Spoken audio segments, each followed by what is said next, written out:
There is this new game getting popular called RECUR. In this game, you can actually control time. How? By simply moving your character left and right. Let's fully recreate this in Unity. First, we need two animations, one for walking and one for idle. Grab them from Mixamo. We've already covered how to use Mixamo in past tutorials.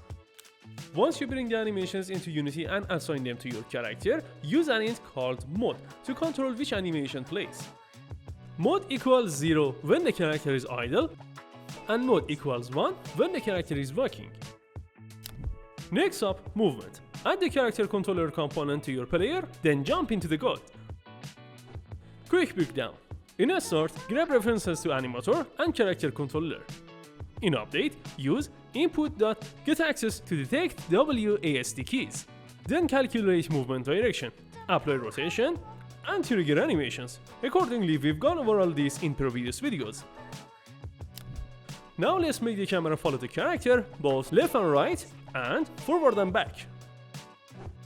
In this simple script, we move the camera toward the target using transform.position.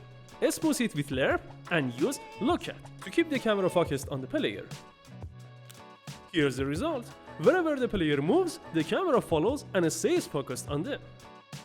Now for the important part, building the rewind system. Here's how it works. We record the position and rotation of every moving object every frame for the past 5 seconds. You can change that.